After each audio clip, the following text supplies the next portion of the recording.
Please welcome to the stage Allison Sheffield and Steve Gardiner. Do you believe in life after love? I can feel something inside me say, I really don't think you're strong enough now. Good morning, everyone. I'm Allison Sheffield. I lead the corporate partnerships team at Share Our Strengths No Kid Hungry campaign. And I'm delighted to be joined today by Steve Gardiner, the CEO of Nature's Bakery, a brand dedicated to providing better-for-you snack bars that nourish families and enable them to thrive.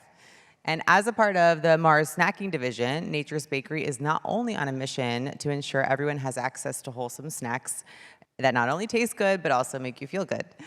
Since Steve joined in 2019, he's really helped the brand grow to be one of the fastest growing in the industry, ranked number 4 in the category, which is a $4 billion category. So that's pretty impressive.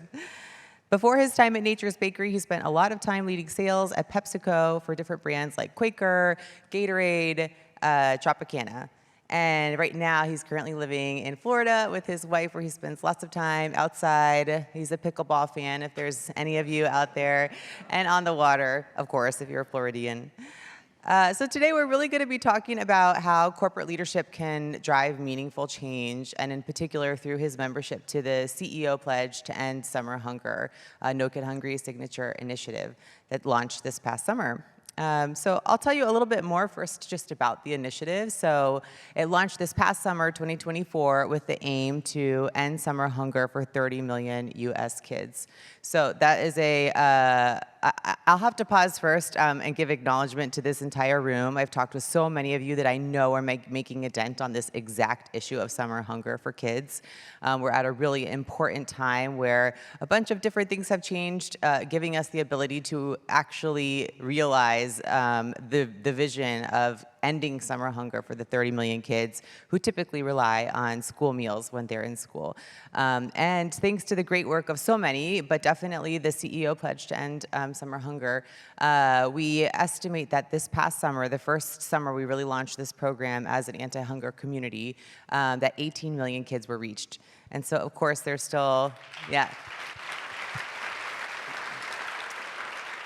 For those intimately involved, I'm really simplifying it, but that result is not simple, and that was really exciting to see this past summer. Of course, that is still far from 30 million, so we have a lot of work to do, which is where these CEOs come into play. So I wanted to tell you a little bit just about what sets it apart from other initiatives. The CEO Pledge to End Summer Hunger was really started by leaders that were already engaged in the anti-hunger world.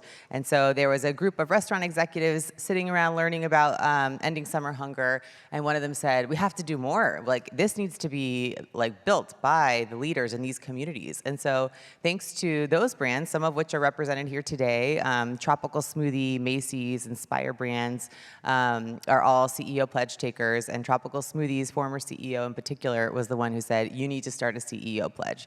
So I think that is why uniting all of these leaders, putting aside competition, has really been so successful. And since we launched it last summer, we're delighted that Steve has joined just a couple of months ago, though our partnership with Nature's Bakery has been a few years at this point. So before I dive into conversation, I thought I'd just give a warm-up question. You have a pretty impressive resume, and I'd love to just hear, you've probably been in the room for some exciting conversations or wild ideas. Can you give us an example of some interesting conversations you've been a part of?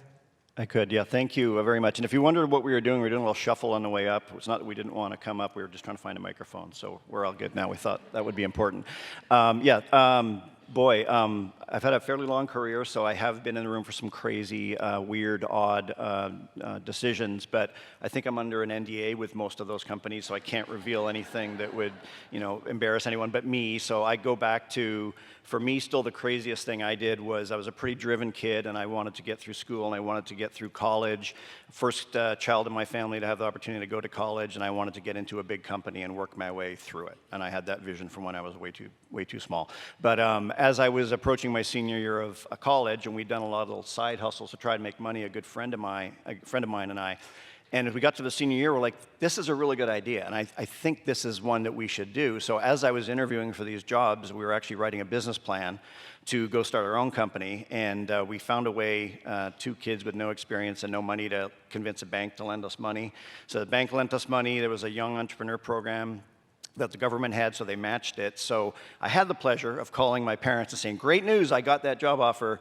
Bad news, I don't think I'm going to take it because I want to go do something really creative and different. And yeah, that was definitely an interesting conversation with my folks, but they came around really quickly and fully supported me.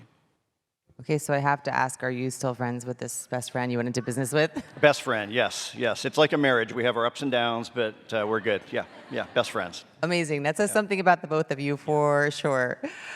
So tell us a little bit more about your current brand. I'm a mom of 3 young kids, so we live on his products, but many in the audience might not know. So tell us about Nature's Bakery and why you embraced the CEO pledge. Yeah, thank you. I was just looking to see if the logo was up there, because when I say I work for Nature's Bakery, I get a lot of, oh yeah, I love your product. That's the vitamins, right? Like, no, it's not the vitamins. Or, hey, are you the bread company? No, we're not the bread company. And so it helps to show the branding. And then we have really authentic connections from people that say, oh my God, I love your product. I have 3 young kids. I use it. I leverage it. So Nature's Bakery was founded in 2011 by father and son bakers, and really cool American dream story. I won't go into all the details, but they just built this thing out of nothing. And it started with a fig bar, and a fig bar today is still the bulk of our business, but we've expanded into oatmeal crumble and a brownie made with dates and a protein-enhanced product that'll come this summer. But they just set out to create a very simple, better-for-you product that was made with real recognizable ingredients. So they built the business up. We have 2 factories. We're vertically integrated, so we run everything ourselves. Our target is millennial families with kids. So as you said, and as we said, that's fantastic. But the cool thing about traveling and wearing this shirt or backpack or whatever is everyone wants to tell me their story of how they engage with the product. And one week, I remember last year, it was mom and kids, and this is in the lunch pail every day, and the kids love it. It's a great snack. The very next week, it was a fit 40-ish-year-old man who told me that his running club uses it as they train for ultramarathons, and it's their go-to snack and how they use it. So it's so broadly and widely appealing. I think that's the energy and excitement behind the brand. That's a pretty special purpose to be founded with. It wasn't like you had to go search for it. It was right embedded in its origin. But given all the ongoing shifts in the global climate, how have you all shifted, if at all, your purpose-driven leadership? And maybe an add-on, which is, I'm sure there's brands in the room who are feeling hesitant or risk-adverse given the climate. What advice do you have for them? Yeah, and I've heard some of the comments already. It's definitely a turbulent time, and there's a lot of headwinds, and there's a lot of uncertainty. My guidance is very much hold your core and stay true to your principles. And for us, it really goes back to the purpose that we've set for the company, and that being a really genuine purpose that aligns with our business. Both business goals and purpose-driven goals are very much linked together. And I think if you have done that well and authentically, and those connect and really resonate with the brand, the company, the people, then no matter what the headwinds and tailwinds, you can stay true to your core. So you tease this, but our purpose, so what we do is we sell wholesome snack bars, but our purpose is to nourish families and enable them to thrive. And that purpose governs virtually everything we do. It will determine what type of innovation we will bring to the market or we won't bring to the market. It governs decisions we would make internally about how we treat our team members or what the values that we exhibit and portray. It might affect benefits, but it also affects the type of causes we want to partner with and align with. And that's why I'm here today, and that's why we see such a tremendous partnership opportunity with No Kids Hungry, a natural one. Certainly it's relatively easy to make a financial donation, and that's critical, and that's important, and that's how the message gets out. But we don't stop there. We can't stop there. We make a nourishing snack, and we have a purpose to nourish families. So how do we steer more of our donations specifically to areas where they're most needed? How else can we show up, like today or like the fundraising event in Dallas a few weeks ago? So for us, this is such a natural connection between what we set out to do that we look for new ways to bring it to life every time, and that's how I know it's a big opportunity for our business. Well, when we first started our partnership, I know we worked a lot around school meals and in the back-to-school timeframe, and then since we've expanded the focus to summer too through your commitment to the CEO pledge. And I remember when we shared with your team just the traditional data around summer that only one of the 7 kids who really need summer nutrition were able to access it during the summer. They were really eager to get the concept of the CEO pledge in front of you. So beyond passionate and perhaps even persistent team members telling you about this program, what really caused you to embrace it and become a part of the pledge? Yeah, I'll go back to, I use the word nourish a lot, but with that as our calling, nourishing families, that's more of like an all-year, full-year focus for us. But as I learned more about the facts that the team shared with me on specifically the challenges with summer, and that I was unaware of just how many families rely on the school meal program to nourish their kids, and when they're away from school, they just don't have that kind of access. And the numbers, great progress has been made, but the numbers are still staggering. However, it's a solvable issue that you guys made a lot of great progress on, and we were really excited to figure out how we take this natural extension of our purpose to sync up with you. So for me, personally, I was really struck by this contradiction of summer and hungry, because it wasn't that long ago that I was a kid enjoying summers, and I certainly had my own kids, but summer is this amazing time of fun and energy and running around and playing with your friends and riding your bike, and maybe sports are starting, and camping and hiking, and hopefully today taking a break from too many screens and too many online things. And yet, it's that time when a lot of kids are their hungriest of the entire year. So that really just stuck with me, and I think it stuck with the team, my team, that brought it to me. Like, we've really got to lean in and help make an impact there, because these are our future leaders. This is the future generation. These are the future teachers and lawyers and everything. And if you're hungry, you're not going to develop physically, mentally, emotionally like you really can to your full potential. So it's a really clear, tangible calling for what we want to help with. Amazing. So it seems like it really struck you personally, it fit with the brand's mission, and really, I think those two things together just validates what a special corporate culture and brand you all have. But not every brand is so lucky to have it so easily fit into their brand DNA. So as people are grappling here with balancing purpose and business goals, can you share a little bit about how the partnership does tie into specifically the brand and business objectives? Yeah, and if I could, I'll start with, for me, personally, I've seen really good role modeling of that linkage, of seeing it done, whether it was specific leaders or executives or whoever that really walked the talk and talked the talk and brought it to life. But when I was at PepsiCo, the previous CEO, Indra Nooyi, launched Performance with Purpose, which was really, the first really, to me, bold time. I remember saying the financial stuff's really important, but we also have to be really clear about linking in our goals that are about our team, our people, the society, the environment. When Mars bought us, I heard the previous CEO talk about, and I had just thought the way he said it really resonated with me as well, but he said, performance without purpose is meaningless, and purpose without performance just isn't possible.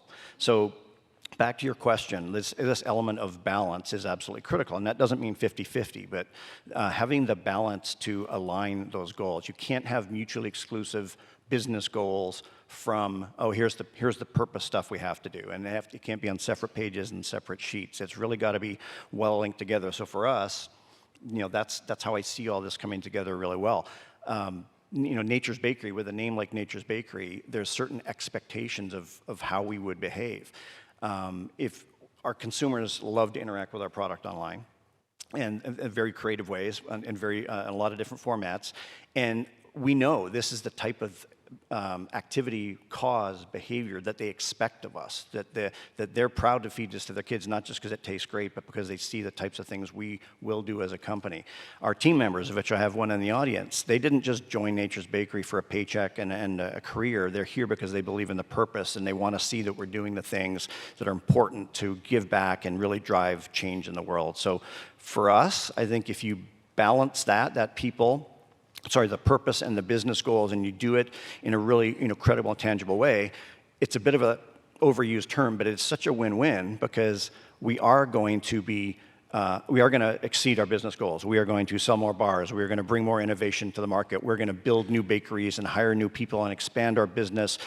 All of that allows us to give back in a bigger way and to really thrive and get into bigger initiatives and drive it. And back to the Mars quote, if you dabble too much on one side or the other, and you lose sight of all the core business pieces, you are going to choke the financial engine that drives all the great things you want to do on the other side. So it's a constant seesaw battle. However, if you've got the purpose set right from the start and they're integrated, genuine goals, I think you're in great shape. And that's, finding the balance. That's really neat that you said it was the former CEO of Mars that had this vision and of performance without purpose is meaningless and purpose without performance is impossible. I really love that. And it's really neat that you had someone set that example that this is part of the value system. And you're the head of a category leading company too, and you're setting an example for your employees and your peers. So what do you believe makes the collective power of the CEO pledge so impactful, and why do you think it's important for leaders to use their platform for good? Well, selfishly, first of all, I get a lot out of it. It's all about me. But no, like for me, like this, I will go home with a buzz, tomorrow, because like this is amazing that we're actually, bringing it to life. And I'm so proud of the work we've done with you, and so much more to do. So there's an element of sort of self-gratification and energizing that makes me want to go do more and make sure that I can model that behavior for my team.